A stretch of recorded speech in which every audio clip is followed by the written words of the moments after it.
जय श्री कृष्ण। भगवान श्री कृष्ण के बारे में बहुत से लोगों के अलग अलग विचार हैं। कुछ लोग उन्हें महान नेता, राजा या एक गोवर्धन के लड़के के रूप में समझते हैं। कुछ उन्हें जादूगर या योगी मानते हैं। कुछ लोग उन्हें परमेश्वर की सर्वोच्च व्यक्तित्व के रूप में मानते हैं, जबकि अन्य उन्हें निराकार ऊर्जा का रूप समझते हैं। तो इस बारे में सही विचार क्या है, यह हमें अर्जुन से समझना चाहिए, जिन्होंने भगवान की महिमा स्वयं उनके चरणों से सुनी। भगवत गीता के कई भिन्न भिन्न अर्थों से भ्रमित हुए बिना आइए हम देखते हैं कि अर्जुन का इस बारे में क्या निष्कर्ष था गीता सुनने के बाद। बिना समय गवाए हम अध्याय 10 परमेश्वर की ऐश्वर्य से शुरू करते हैं।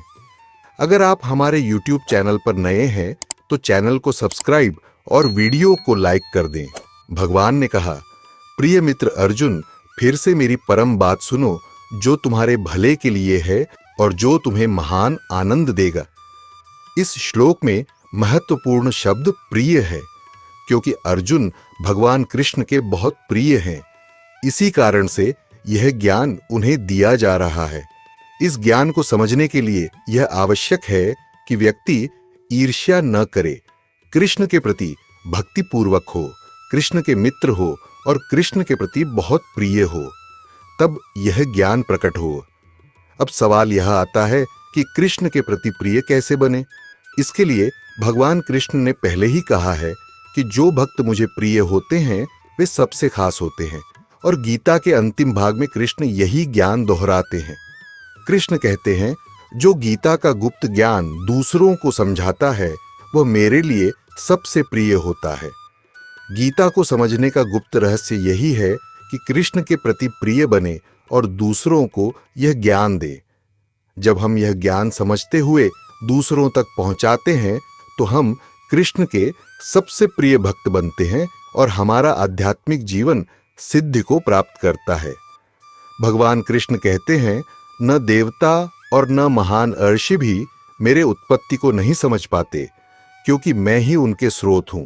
फिर कृष्ण उदाहरण देते हुए बताते हैं कि इंद्र और ब्रह्मा जैसे महान देवता भी उन्हें पूरी तरह से नहीं समझ पाए। कृष्ण ने इंद्र से कहा कि सिर्फ उनका पूजन करें, अन्य देवताओं का पूजन केवल अस्थायी परिणाम देता है। जब इंद्र ने कृष्ण की उपेक्षा की तो कृष्ण ने गोवर्धन पर्वत उठाकर उसे यह दिखाया कि वे ही असली परमेश्वर हैं। इसी तरह ब्रह्मा ने भी कृष्ण को एक सामान्य लड़के के रूप में देखा, लेकिन जब कृष्ण ने उनकी परीक्षा ली तो ब्रह्मा को उनकी महिमा का एहसास हुआ। कृष्ण की महानता को समझने के लिए हमें पहले उनके प्रति श्रद्धा और प्रेम रखना होगा। तो जैसा कि हमने चर्चा की, ब्रह्मा ने श्री कृष्ण के सखा और बछड़ों को उठा लिया और योग निद्रा में डालकर किसी दूर स्थान पर ले गए, जो इस धरती से काफी दूर था। ब्रह्मा थोड़े समय के लिए कहीं और चले गए, लेकिन जब वे लौटे तो उन्होंने देखा कि वे सभी सखा और बछड़े वापस वहीं मौजूद हैं। यह देखकर ब्रह्मा हैरान हो गए। उन्होंने सोचा, मैंने तो इन्हें उठा लिया था, फिर ये वापस कैसे आ गए? शास्त्र बताते हैं कि ब्रह्मा के लिए यह सब केवल एक पल का समय था, लेकिन उस एक पल में धरती पर 1 साल बीत चुका था। यह सापेक्षता, रिलेटिविटी के सिद्धांत जैसा है, जिसे हम आज समझते हैं। अगर कोई प्रकाश की गति से यात्रा करे और 10 साल बाद लौटे तो धरती पर रहने वाले लोग उससे ज्यादा उम्र के हो जाएंगे, शायद 40 से 50 साल। अब सोचिए, 5000 साल पहले लिखी गई गीता में इस घटना का वर्णन किया गया है। ब्रह्मा, जो ब्रह्मांड के सबसे ऊंचे ग्रह पर रहते हैं, जब धरती पर लौटते हैं तो उनके लिए पल भर में धरती पर साल बीत जाता है।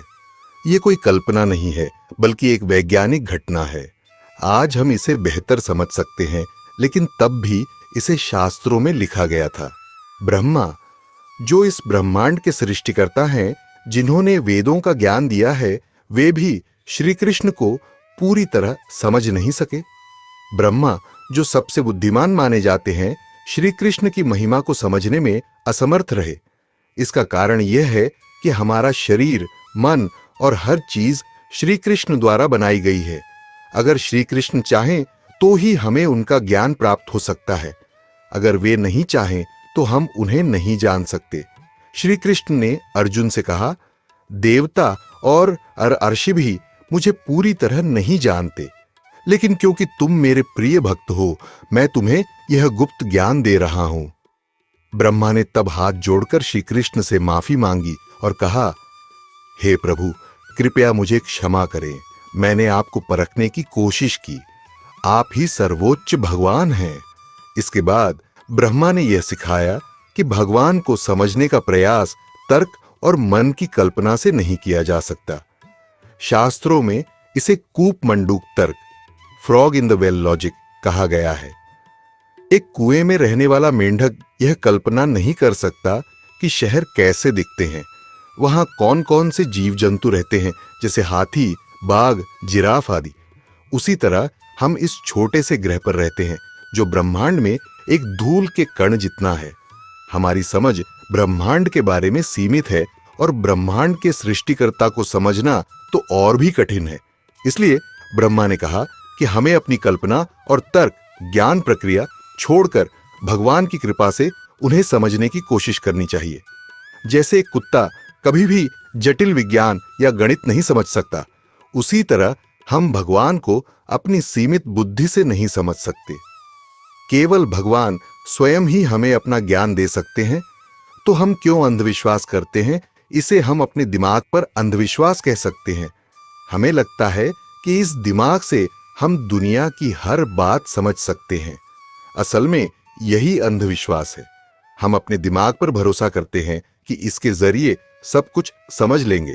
ब्रह्मा जी कहते हैं, भगवान को समझने की कोशिश में अपने मानसिक प्रयास को छोड़ दो और भगवान को नमस्कार करो, विनम्र बनो। हो सकता है कि तुम भगवान को पूरी तरह से न समझ पाओ, लेकिन यह समझ लो कि भगवान का अस्तित्व है। सोचिए, हमारे पास ऐसी अद्भुत आंखें हैं जो एक बेहतरीन कैमरे की तरह काम करती हैं। जन्म से ही हमारी आंखों की संरचना सही है। क्या यह कोशिकाएं खुद तय करती हैं कि रेटिना और बाकी हिस्सों को कैसे बनाना है? आंखों में पलकें हैं जो धूल साफ करती हैं। छवि उलटी बनती है, लेकिन मस्तिष्क उसे सीधा कर देता है। ऐसा कौन है जिसने इस अद्भुत तंत्र को बनाया? हम कैमरे का उपयोग कर रहे हैं, लेकिन क्या कोई कैमरा खुद बन सकता है? हमारी आंखें, जो सबसे अद्भुत कैमरा है, यह बताती हैं कि किसी ने इसे डिजाइन किया है। ऐसे में हमें समझना चाहिए कि कोई है जिसने यह सब बनाया है।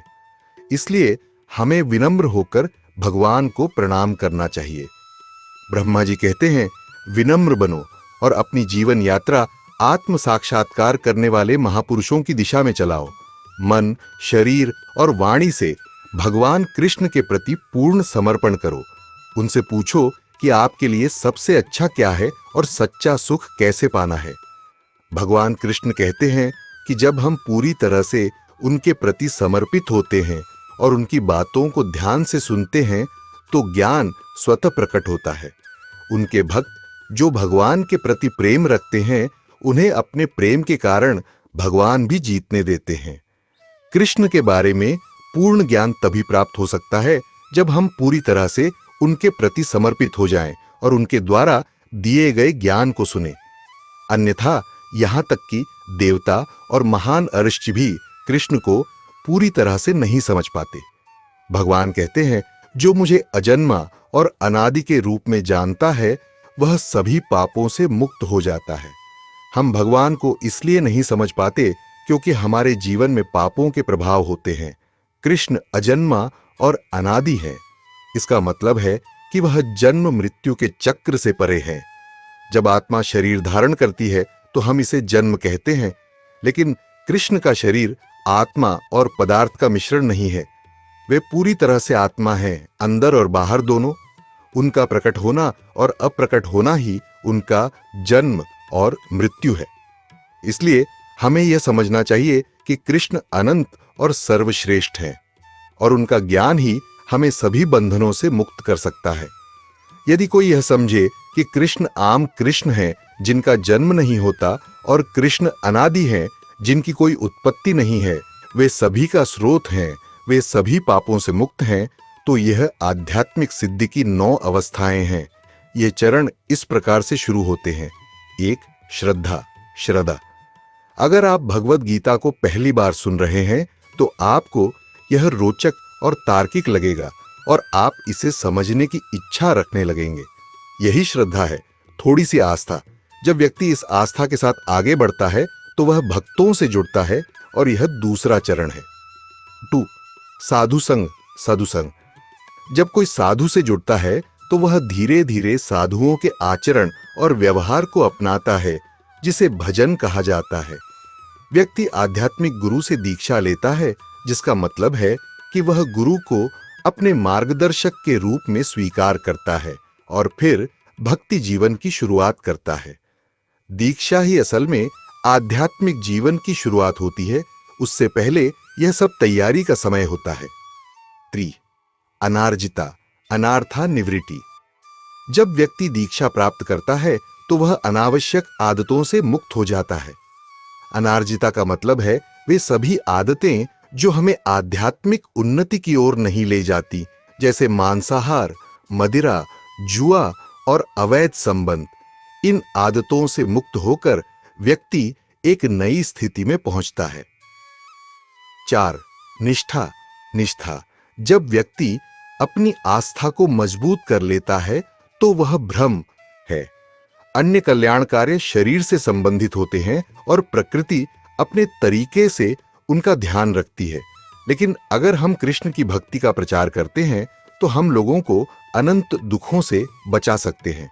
कृष्ण कहते हैं, सभी यश और अपकीर्ति मेरी रचनाएं हैं। सप्तर्षि और उनसे पहले के 4 अन्य महर्षि और मनु, जो मानवता के प्रारंभिक प्रजापति हैं, वे सब मेरे मन से उत्पन्न हुए हैं। ये महर्षि और मनु मानव और अमानव प्राणियों के उत्पत्ति के स्रोत हैं। यह नहीं है कि कम बुद्धिमान प्राणी अधिक बुद्धिमान प्राणियों में बदल गए हैं, बल्कि सबसे बुद्धिमान प्राणी ने अन्य बुद्धिमान और गैर बुद्धिमान प्राणियों की रचना की है। जो व्यक्ति मेरे इस महात्म्य और शक्तियों को जानता है वह मेरे निरंतर भक्ति सेवा में संलग्न होता है, इसमें कोई संदेह नहीं है। कृष्ण कहते हैं, मैं सभी भौतिक और आध्यात्मिक दुनियाओं का स्रोत हूं। सब कुछ मुझसे उत्पन्न होता है। जो लोग इस ज्ञान को पूरी तरह से समझते हैं वे मेरे भक्ति में अपने हृदय से सेवा करते हैं। कृष्ण के भक्ति मार्ग को लेकर कुछ लोग कहते हैं कि यह मार्ग कम बुद्धिमान लोगों के लिए है, लेकिन कृष्ण ने यहां स्पष्ट रूप से कहा कि जो लोग बुद्धिमान होते हैं वे मुझे अपने हृदय से सेवा करते हैं, क्योंकि मैं ही अंतिम सत्य हूं। भक्ति सेवा के मार्ग में 9 अवस्थाएं हैं और 8वीं अवस्था भाव है, जिसमें व्यक्ति कृष्ण के लिए विशेष प्रेम और भावनाओं का अनुभव करता है। सच्चे भक्तों का जीवन पूरी तरह से कृष्ण में समर्पित होता है। उनके जीवन का उद्देश्य केवल कृष्ण के विषय में चर्चा करना और एक दूसरे को कृष्ण के ज्ञान से अवगत कराना है। अब प्रश्न यह है कि हम कैसे समझें कि कृष्ण ही सभी चीजों का स्रोत है, भौतिक और आध्यात्मिक दोनों दुनिया का। लोग पूछते हैं कि कृष्ण ने 5000 साल पहले अवतार लिया, तो उससे पहले क्या था? भले ही कृष्ण का अवतार भूतकाल में हुआ, लेकिन वे सर्वोच्च भगवान हैं। इसी तरह शास्त्रों में उनके अनगिनत अवतारों का उल्लेख है, लेकिन कृष्ण स्वयं ही परम भगवान हैं। इस प्रकार कृष्ण ही हमारे सभी ज्ञान, शक्तियों और हर चीज के स्रोत हैं। इसलिए अगर हमें किसी निष्कर्ष पर पहुंचना है तो हमें वेदों से पूछना चाहिए, जिन्होंने हमें यह सभी ज्ञान दिया है। वेदों में यह स्पष्ट रूप से कहा गया है कि भगवान कृष्ण ही सर्वोच्च देवता हैं। भगवान की सभी रूपों, नामों और अवतारों के बारे में भक्ति शास्त्रों में विस्तार से बताया गया है, जैसे मत्स्य अवतार, कूर्म अवतार, नरसिंह अवतार और अन्य। इन रूपों का वर्णन किया गया है, लेकिन कृष्ण का नाम भी उनमें है। कृष्ण कोई विस्तार या अवतार नहीं है, बल्कि वह स्वयं भगवान हैं, सर्वोच्च प्रभु हैं। कृष्ण के रूपों के बारे में यह सोचना कि कोई रूप ज्यादा शक्तिशाली है और कोई कम, यह गलत है। सभी रूप एक जैसे ही शक्तिशाली होते हैं। सभी रूपों में कोई अंतर नहीं होता।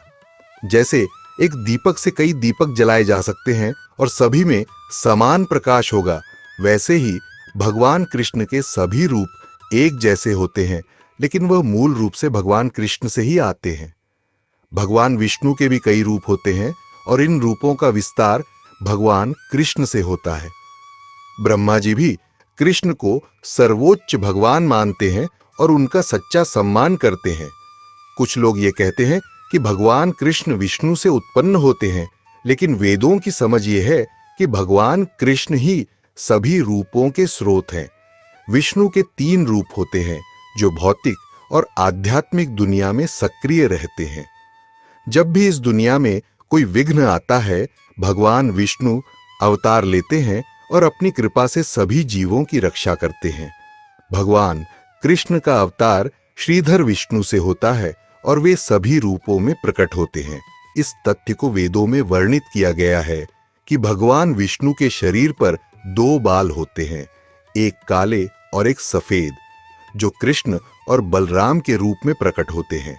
लेकिन असल में यह सब कृष्ण के रूप ही होते हैं, जो विभिन्न रूपों में अपनी लीला और भक्ति का पालन करते हैं। कुल मिलाकर कृष्ण ही परम सत्य हैं और सभी रूपों का मूल स्रोत है। भगवान कृष्ण ब्रह्मा को ज्ञान दे रहे हैं और कृष्ण से ही महाविष्णु उत्पन्न होते हैं, जो सभी भौतिक ब्रह्मांडों का पालन पोषण करते हैं। तो इसे कैसे समझें? इसका उत्तर यह है कि भगवान कृष्ण शिराशायी विष्णु से प्रकट होते हैं, लेकिन वह सीधे भी प्रकट हो सकते हैं, जैसे नरसिंह अवतार में, जहां उन्होंने स्तंभ से प्रकट होकर हिरण्यकश्यपु का वध किया। कृष्ण बिना पिता और माता के भी प्रकट हो सकते हैं और कभी-कभी वह पिता और माता से प्रकट होते हैं, जैसे द्रुपदी और यशोदा के साथ। भगवान कृष्ण कहीं से भी प्रकट हो सकते हैं, क्योंकि संपूर्ण ब्रह्मांड उनकी शक्ति से उत्पन्न है। वह हर जगह है और जो भक्त उन्हें सच्चे मन से चाहते हैं, वे उन्हें हर जगह देख सकते हैं। जब हिरण्यकश्यपु ने भगवान को चुनौती दी, तुम्हारा भगवान कहाँ है? तब प्रहलाद ने कहा कि वह हर जगह है, वह स्तंभ में भी है। और कृष्ण ने उसी स्तंभ से नरसिंह रूप में प्रकट होकर दिखाया कि वह हर जगह है। भगवान कृष्ण के रूप और अवतार विभिन्न प्रकार से प्रकट होते हैं, लेकिन उनका मूल रूप सर्वोच्च है। शिराशायी विष्णु या अन्य अवतारों से कृष्ण का कोई संबंध नहीं है, क्योंकि कृष्ण स्वयं सर्वोच्च भगवान है। कृष्ण का स्वरूप हर रूप में होता है, लेकिन किसी भी रूप को अधिक शक्तिशाली या कम शक्तिशाली समझना गलत है। सभी रूप समान रूप से शक्तिशाली होते हैं। जैसे एक दीपक से अनेक दीपक जलाए जा सकते हैं, लेकिन एक दीपक जो सबसे पहले जलाया गया वह मूल दीपक होता है। भगवान शिव भी भगवान राम के नाम का जाप करते हैं और पार्वती से कहते हैं कि राम राम राम का जाप करने से वही फल मिलता है जैसा हजारों नामों का जाप करने से मिलता है। यही सिद्धांत कृष्ण के बारे में भी है। भगवान कृष्ण का नाम इतना शक्तिशाली है कि केवल कृष्ण का एक नाम लेने से वह फल मिलता है जो विष्णु के 1000 नामों का जाप करने से मिलता है। तो भगवान कृष्ण ही सभी रूपों, अवतारों और संसार के स्रोत हैं। वह सभी ब्रह्मांडों और आध्यात्मिक ग्रहों के स्रोत हैं। जब कोई व्यक्ति कृष्ण की सेवा में पूरी तरह से लगा रहता है, तो कृष्ण उनके हृदय में बोधन की शक्ति प्रदान करते हैं और उन्हें अपने साथ जुड़ने का मार्ग दिखाते हैं। कृष्ण का मार्ग सबसे उच्चतम है। इस समय में जब हमारी उम्र कम है और स्मरण शक्ति कमजोर है, तब केवल कृष्ण की सेवा में पूरी तरह से लगने से ही हम सही मार्ग पर चल सकते हैं। भगवान कृष्ण के साथ हर समय जुड़े रहकर शुद्ध भक्त अपनी भूलों से मुक्त हो सकते हैं और अंततः कृष्ण की चरणों में समाहित हो सकते हैं। कृष्ण ने गीता में एक सरल और गहरा रहस्य बताया है। जीवन को सरल बनाने के लिए हमें बस कृष्ण की सेवा में लगे रहना है। इसके लिए हमें अपनी योग्यता और कौशल का उपयोग करना है और जो भी काम, व्यवसाय या सेवा हम करते हैं, उसके परिणाम कृष्ण को अर्पित करने हैं। काम करते समय हमें कृष्ण का नाम जपते रहना चाहिए, उनके बारे में सोचते रहना चाहिए और उनका ज्ञान प्राप्त करने का प्रयास करना चाहिए। इस प्रक्रिया को अपनाने से हम लगातार कृष्ण की सेवा में लगे रहते हैं। तब कृष्ण हमारे दिल में बैठे हुए हमारे अज्ञान को ज्ञान के प्रकाश से मिटा देते हैं। कृष्ण ऐसे भक्तों पर करुणा करते हैं जो उनकी सेवा और उनकी महिमा का गुणगान करते हैं। वे उन्हें सही ज्ञान देते हैं। यह प्रक्रिया आसान है, बस हमें अपनी बुद्धि और ताकत को उनकी सेवा में लगाना है। इसके बाद कृष्ण हमें कदम दर कदम सही मार्गदर्शन देंगे और हमारे अज्ञान को दूर करेंगे। हमें यह समझना होगा कि ज्ञान सिर्फ तर्क और विचार से नहीं आता। कृष्ण हर प्राणी के हृदय में मौजूद हैं और उन्हें वह आवश्यक ज्ञान देते हैं, जैसे भोजन करना, सुरक्षा करना, परिवार पालना आदि। बिना तर्क वितर्क के अगर हम कृष्ण की सेवा में लग जाते हैं तो सारा ज्ञान स्वतः प्रकट हो जाता है। लेकिन इसका मतलब यह नहीं कि हम आलसी बन जाएं। हमें कृष्ण का ज्ञान भी समझना चाहिए ताकि कोई हमारे विश्वास को चुनौती दे तो हम स्थिर रहें।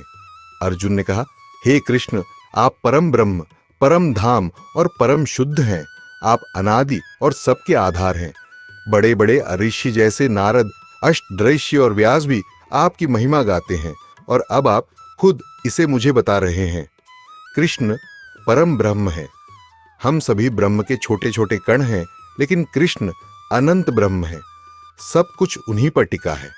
जब कोई व्यक्ति कृष्ण के संपर्क में आता है तो वह तुरंत शुद्ध हो जाता है। यहां तक कि राक्षस भी जिन्हें कृष्ण मारते हैं मुक्त हो जाते हैं।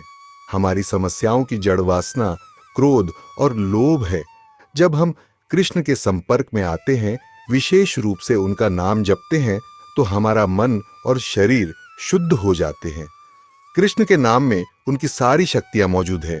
उनके नाम का जप करना, सुनना और विचार करना बहुत आसान है।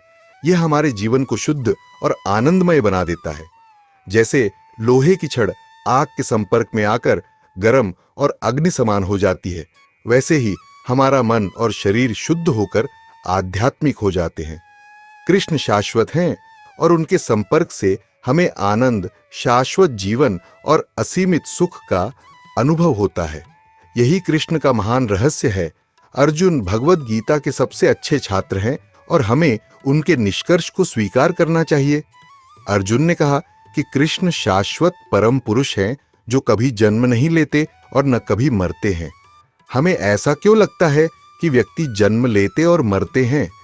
इसका कारण यह है कि कृष्ण आध्यात्मिक रूप में है। उनका शरीर जो हमें भौतिक रूप में दिखता है, वह दरअसल आध्यात्मिक रूप है।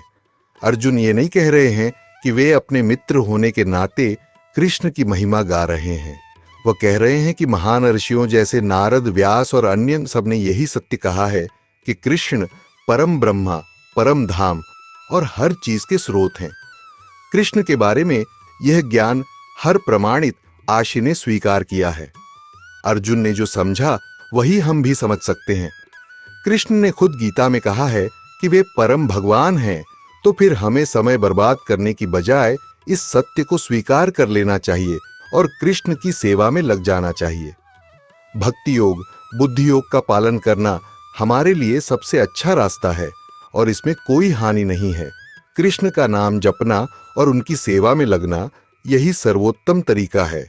अर्जुन ने कहा, हे कृष्ण, आप परम ब्रह्म हैं और न देवता न राक्षस कोई भी आपका असली रूप नहीं जान सकता। केवल एक भक्त ही आपको सही तरीके से जान सकता है। कृष्ण खुद को जानने की शक्ति केवल अपनी ही शक्तियों के द्वारा रखते हैं, क्योंकि वे सभी जीवों के भगवान, देवताओं के देवता और ब्रह्मांड के स्वामी हैं।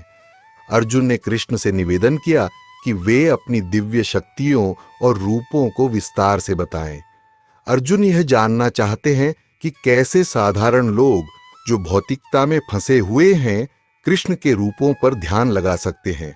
कृष्ण की महिमा बहुत विस्तृत है और अर्जुन ने पूछा कि ऐसे साधारण लोग कैसे कृष्ण का ध्यान कर सकते हैं। कृष्ण ने कहा, मैं तुम्हें अपनी प्रमुख दिव्य शक्तियों और रूपों के बारे में बताऊंगा। मेरा ओज और महिमा अनंत है, लेकिन मैं तुम्हें केवल प्रमुख रूपों के बारे में बताऊंगा। कृष्ण ने कहा, मैं हर जीव के हृदय में स्थित हूं, मैं हर जीव का आत्मा हूं, मैं सभी प्राणियों का आरंभ, मध्य और अंत हूं। मैं आकाश में सूर्य हूं और मैं दीपों में दिव्य प्रकाश हूं। मैं सभी आदित्यों में से विष्णु हूं जो प्रकाश का स्रोत है। इस प्रकार कृष्ण ने अपनी प्रमुख दिव्य शक्तियों और रूपों के बारे में अर्जुन को बताया, जो न केवल ब्रह्मांड के हर कोने में फैली हुई है, बल्कि हर जीव में भी उनका निवास है। कृष्ण ने भगवत गीता में अपने दिव्य रूपों और शक्तियों का वर्णन करते हुए कहा कि वह सूर्य है, जो सबसे तेज और प्रभावशाली स्रोत है। जैसे सूर्य की चमक और ऊर्जा हमें तुरंत महसूस होती है, वैसे ही कृष्ण के रूप और शक्तियों का अनुभव हमें करना चाहिए। कृष्ण ने कहा, मैं मरीचि हूं, जो मारुतों, आकाशीय शक्तियों में सबसे प्रमुख हैं, और मैं चंद्रमा हूं, जो तारे में सबसे उज्जवल है। कृष्ण ने यह भी बताया कि वे वेदों की ऊर्जा हैं, इंद्र देवता हैं और इंद्रियों के स्वामी हैं। वे मन हैं जो जीवों में जीवन को संचालित करते हैं।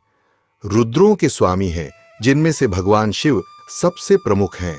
वे यक्षों, राक्षसों और समृद्धि के देवता और कुबेर के भी स्वामी हैं। कृष्ण ने कहा, मैं अग्नि हूं, मैं पर्वतों में से सर्वोच्च पर्वत मेरु हूं। कृष्ण ने बताया कि वे न केवल सभी भौतिक तत्वों में, बल्कि हर एक व्यक्ति, जीव और शक्तियों में भी निवास करते हैं। उन्होंने यह स्पष्ट किया कि मैं ब्रह्मा हूं और मैं गंगा हूं, जो पवित्र जल का रूप है। मैं सभी यज्ञों में सबसे श्रेष्ठ हूं और मैं भगवान के नाम का जप हूं। कृष्ण ने यह बताया कि सभी यज्ञों में सबसे श्रेष्ठ यज्ञ है भगवान के पवित्र नाम का जप करना। गीता में कृष्ण ने यह कहा था कि हमें हमेशा उनका नाम जपते रहना चाहिए। यह सबसे आसान और प्रभावी तरीका है भगवान की सेवा का। यदि हम उनका नाम नियमित रूप से लेते हैं, तो हम न केवल भौतिक जीवन में समृद्ध होंगे, बल्कि आध्यात्मिक उन्नति भी करेंगे। कृष्ण ने यह भी कहा कि वह सभी वृक्षों में पवित्र पीपल के पेड़ हैं, देवताओं में नारद ऋषि हैं, गायों में कामधेनु हैं और मनुष्यों में राजा हैं। जैसे राजा या शक्तिशाली नेता अपने पद के कारण कृष्ण के द्वारा दी गई शक्ति से महान होते हैं, वैसे ही हमें भी हर दिन कृष्ण के बारे में सोचना चाहिए और उनकी दिव्यता को पहचानना चाहिए। कृष्ण के इस संदेश को हमें समझना चाहिए कि उनके रूपों और शक्तियों के माध्यम से हम उनके संपर्क में आते हैं और उनके नाम का जप करके हम उनकी दिव्यता को महसूस कर सकते हैं। यह सर्वोत्तम साधना है और हमारे जीवन को शुद्ध करने का सबसे प्रभावी तरीका है।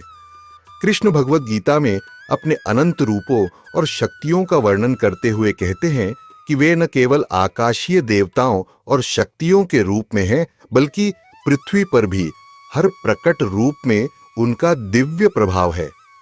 वे कहते हैं, मैं कंदर्प हूं, जो प्रेम का देवता हूं, और मैं वासुकी हूं, नागों का प्रमुख। वे वासुकी के रूप में समुद्र में रहने वाले नागों का प्रतिनिधित्व करते हैं और आकाशीय नदियों में वरुण के रूप में जल के देवता होते हैं।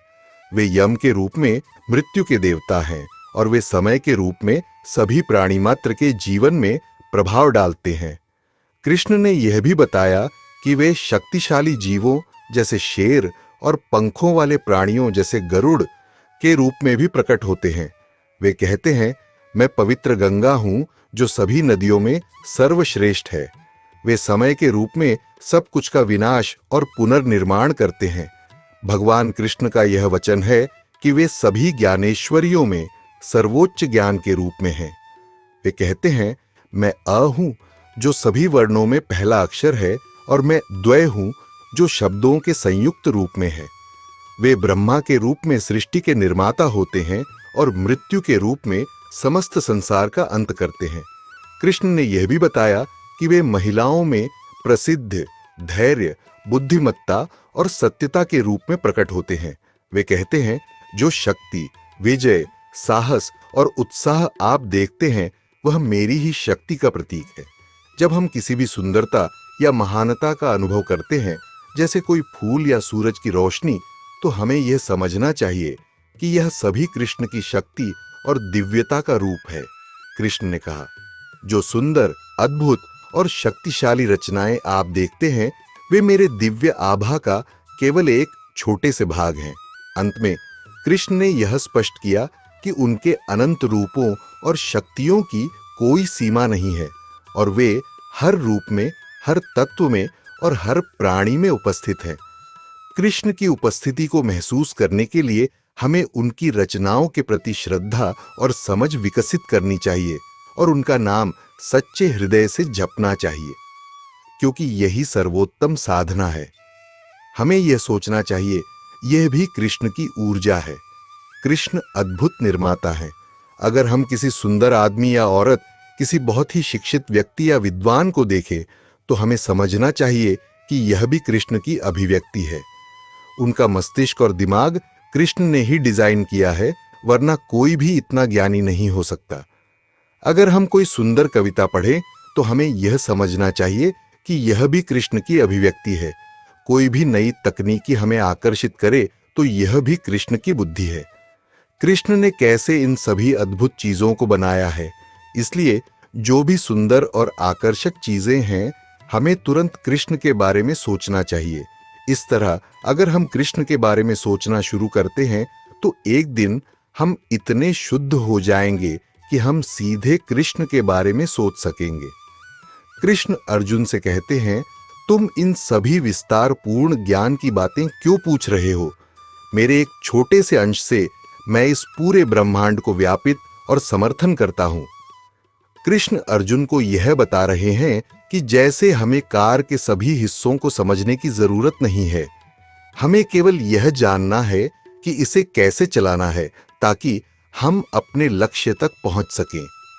वैसे ही यह दुनिया बहुत जटिल और अनंत रूप से जटिल है। एक सेल भी एक बड़े शहर से ज्यादा जटिल है। हम समझ नहीं सकते कि किसी ने इतनी छोटी इकाई यानी सेल में एक शहर कैसे बना दिया है, जो खुद ही खुद को रिप्लिकेट करता है। यह असंभव लगता है, लेकिन यही तो है एक सेल रिप्लिकेटिंग सिटी। क्या कोई शहर जैसे न्यूयॉर्क दूसरा न्यूयॉर्क बना सकता है? वही इमारतें, वही घर, वही ऑफिस, वही ट्रैफिक, वही पानी, वही गैस। यह असंभव है, लेकिन वही एक सेल रिप्लिकेटिंग सिटी है। कृष्ण यह बता रहे हैं कि अर्जुन, तुम्हें इन सभी जटिलताओं को समझने की जरूरत नहीं है। तुम्हें केवल मुझे सोचना है और समझना है कि इस पूरे भौतिक संसार में मेरा एक छोटा सा अंश कैसे व्यापित और बनाए रखता है। यही परमात्मा की अभिव्यक्ति है। कृष्ण ने परमात्मा के रूप में ब्रह्मांड के अंदर और हर परमाणु में प्रवेश किया है। इसलिए हर परमाणु अपनी संरचना और अखंडता बनाए रखता है, क्योंकि परमात्मा वहां मौजूद है। इसी तरह हमारा शरीर भी परमात्मा के अंश से जीवित है। कृष्ण कह रहे हैं कि मेरे एक अंश से ही यह सारा संसार व्यापित है और बना हुआ है। तो मेरे गुणों का कोई अंत नहीं है। अर्जुन, इन सारी बातों को जानने की कोई आवश्यकता नहीं है। बस मुझे सोचो और मेरे भक्त बनो।